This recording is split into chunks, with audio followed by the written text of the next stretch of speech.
tired of your generator not running because the low oil light's flashing even though it's not low in oil, we can fix that.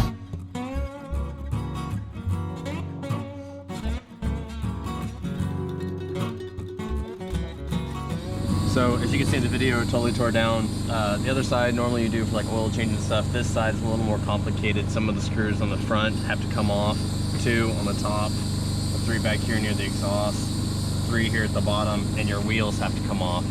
But once you get all that off, this here, leading in, here's the exhaust, here's the side of the block. This is your oil pressure switch.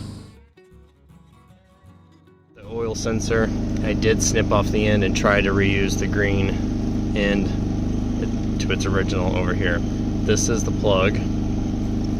This was plugged in with the green on the other end. This plug came to this sensor here. For reference, there's the exhaust. We're on the right hand side, pull cord. This was here. This was the oil pressure sensor there. So I unplugged this. It's fully unplugged, front to front.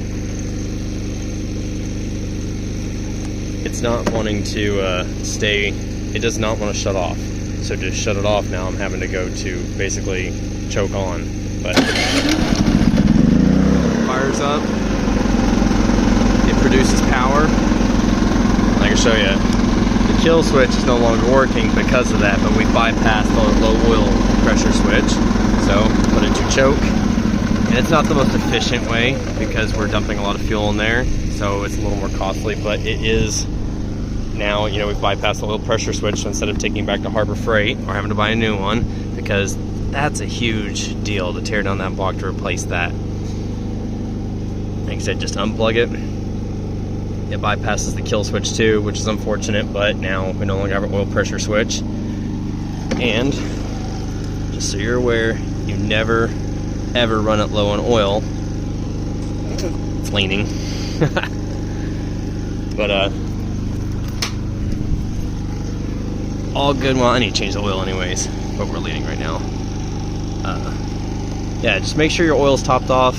Do your regular oil maintenance intervals like in my other videos.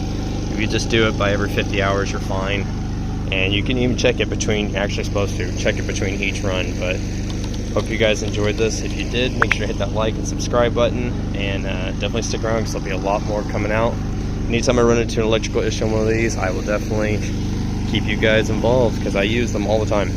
I mean, 24/7. I am on Harbor Freight power, but they're great units. Just their sensors are getting cheaper. So, but thank you guys for all the love and support, and we'll catch you in the next one.